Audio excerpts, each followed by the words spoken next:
Hello everyone, welcome back to the latest update series of Drishti IAS. This is Divya Kawatra and today we are talking about global hunger. That's right. According to a recent report, global hunger has fallen down.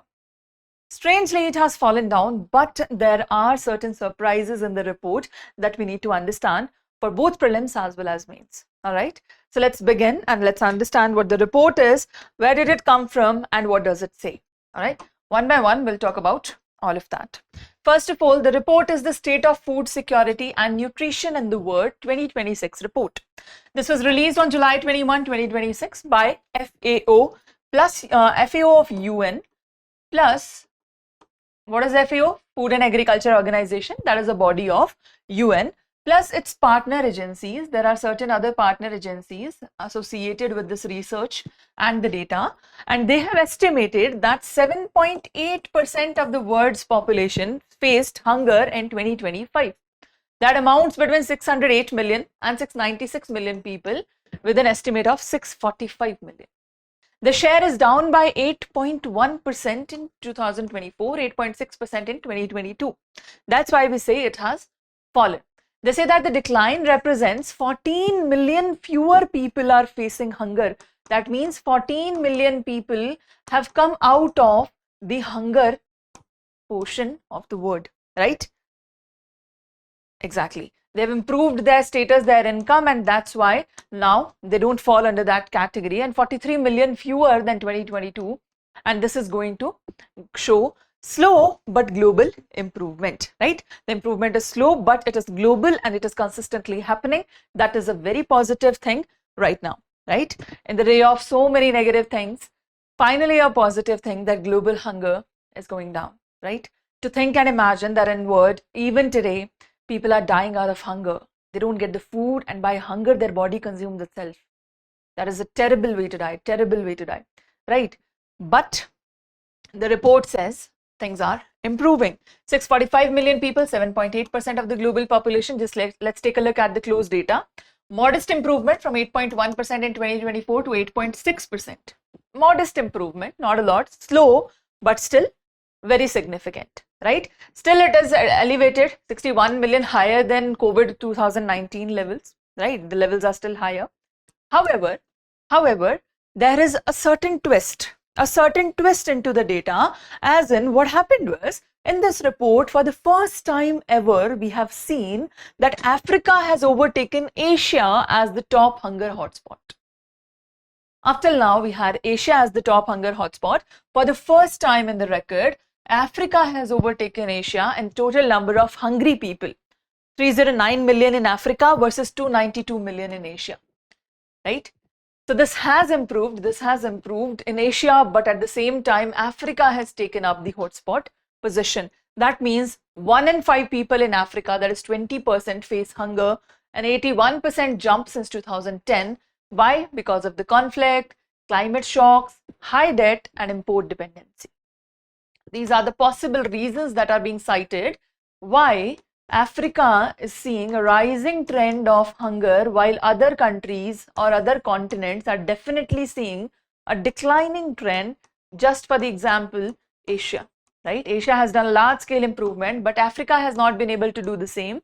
That's why Africa has taken the top position in the hunger hotspot. All right, Asia is no longer at the top position. By comparison, Asia's hunger rate stands 6% of its population. Clear? Clear? This is 20% and this is 6%. Quite a large gap. Do you see quite a large gap that has come? Earlier, it was Asia on the top. Clear? All right. So we have still, the report says that it is a very slight improvement, as you can see, but still we are very far away from our target, of zero hunger by 2030. A lot is to be done. World is failing to meet the Sustainable Development Goal second, that is zero hunger by 2030. Which goal is it? Second goal. Please remember that. SDG second. We're coming to the mains parts. SDG second, what is the goal? Zero hunger by 2030. Projections have shown that 511 million to 522 million people will likely still be undernourished by 2030. We will not be able to achieve this, right? Major bottlenecks are regional conflicts. You see, in case of Iran, in case of Israel, in case of Ukraine, in case of Palestine, in case of Gaza, and in case of any other region that is today facing El Nino, food security has become a concern. How do you think we are about to achieve that? We cannot do that because it requires a peaceful environment. It requires a proper structure. Only then we can achieve that. But in terms of regional conflict, extreme weather events, reduced foreign aid, volatile energy fertilizer prices, West Asia crisis, it is not allowing us to actually move towards the target, right? That's why if one part of the world is moving towards it, the other part falls back, and throughout the globe, the zero hunger target remains the same, right? Exactly. And another important thing is it is not just about food. It is about healthy food. And healthy food is still out of reach for many, many, many people, right? Food may be available, hunger may be satisfied, but health, nutrition, that is not satisfied. So that has a different landscape here. How so? Healthy diets are still out of reach. 2.1 billion people, that is 1 in 4 globally, 1 in 4 globally face moderate or severe food insecurity. 1 in 3 people, they cannot afford healthy diet. They can afford diet, but not healthy diet. Okay. They're saying that they have food. We're not saying they don't have food, but they don't have nutrient rich food. They don't have better food that can give them health benefits, right? Like nutrient rich food, eggs, milk, meat, they remain far too expensive. Why? Because of the supply chain cost, corporate market concentrations. These don't allow these kind of good healthy foods to land in the hands of the poor. Right? So the rich and the poor divide is not just about money, it is also about survival, right? This has become about survival now, because if you don't have healthy food, your survival is at question. Isn't that so? Yes.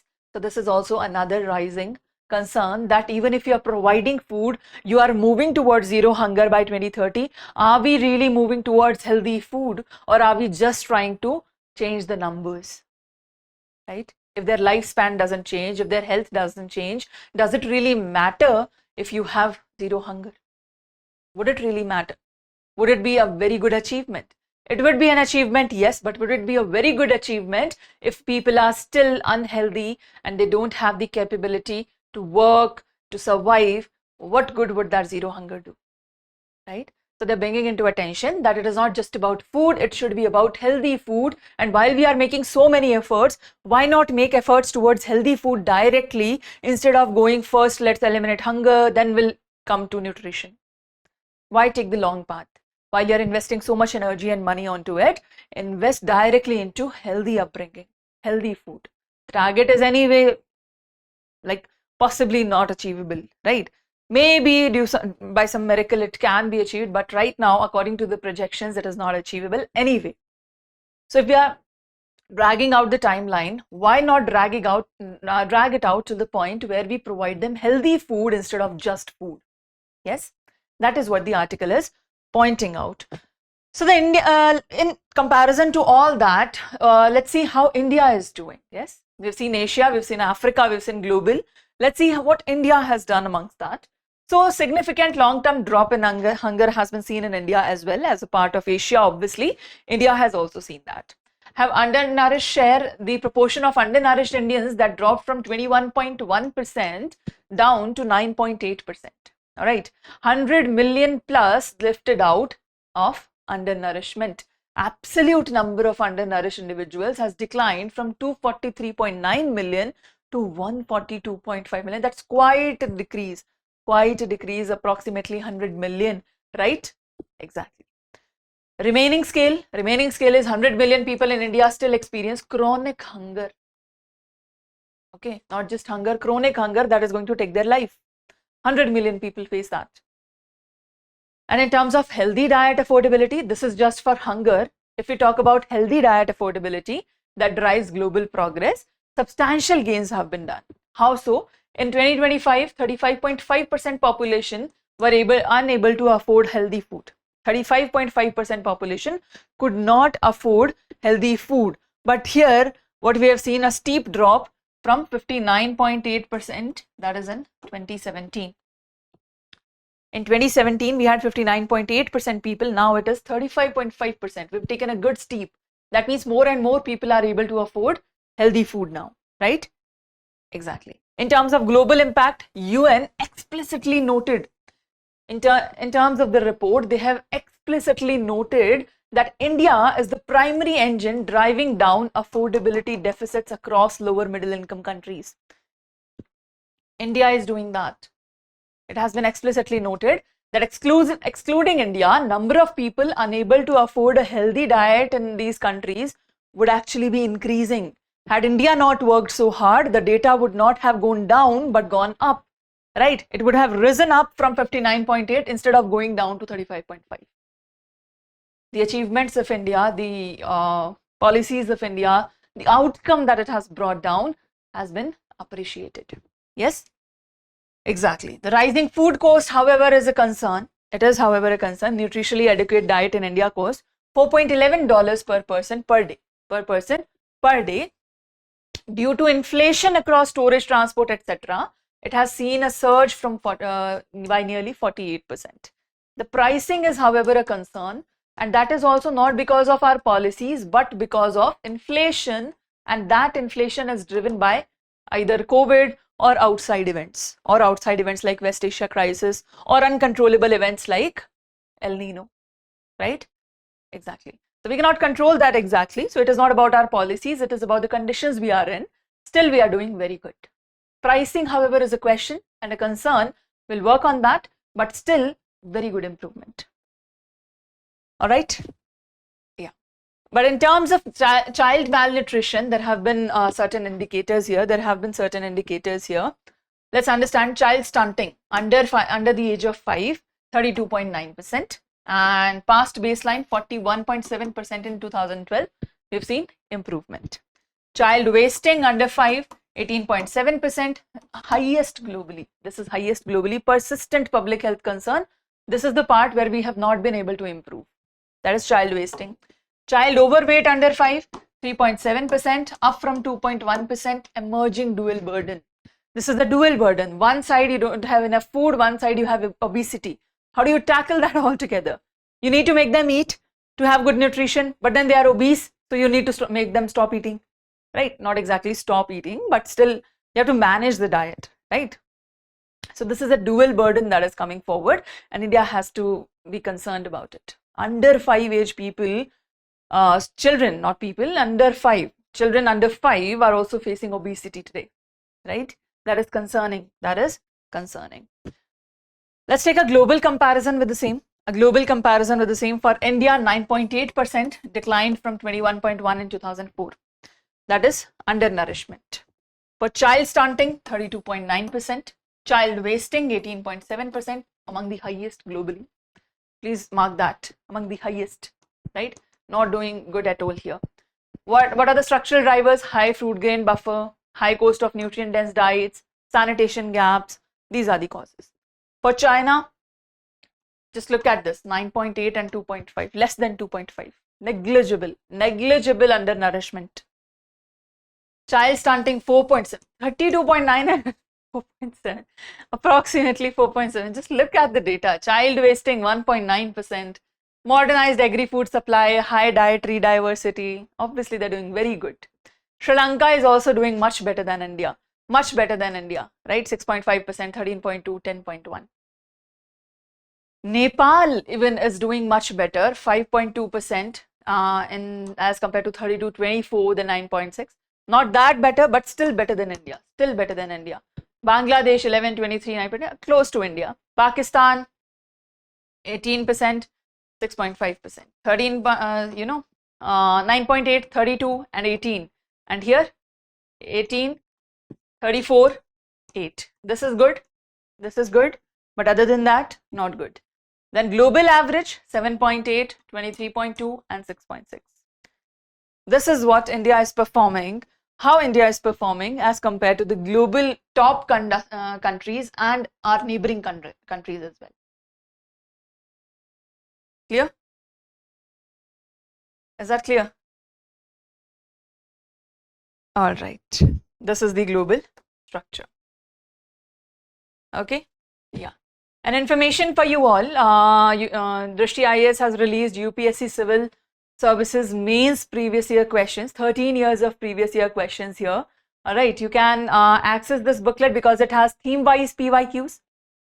It is going to give you model answers, and it is also going to give you approach analysis, like what kind of approach you should have towards the question, right? And that is the best part of it. That is the best part of it, developing an approach so you can write the answers yourself and don't look for model answers every time, right? Amazing thing for you, amazing initiative for you. You can buy this booklet from Flipkart, Amazon, as well as the Drishti IAS app or website. You can take it from there. All right. Do take benefit of this. Very good initiative for you from Drishti. All right. A question for you based on this topic that we've just done. Solve the question.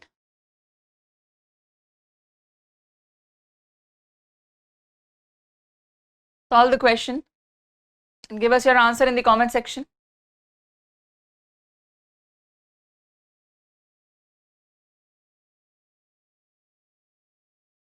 Done? Okay. So there's another index that we have, global hunger index, right? We have another index, that is global hunger index. What is India's position in that according to the latest data? Tell us that in the comment section, right? Are we doing better than this report, or are we doing worse than this report? Tell us about that. Sorry, tell us about that in the comment section. And that's about it. That was our session about global hunger that has taken a striking downfall this time. Very good for us. India is also doing very good. Some nooks and corners are there that we need to work upon, but it is practically driving the growth, right?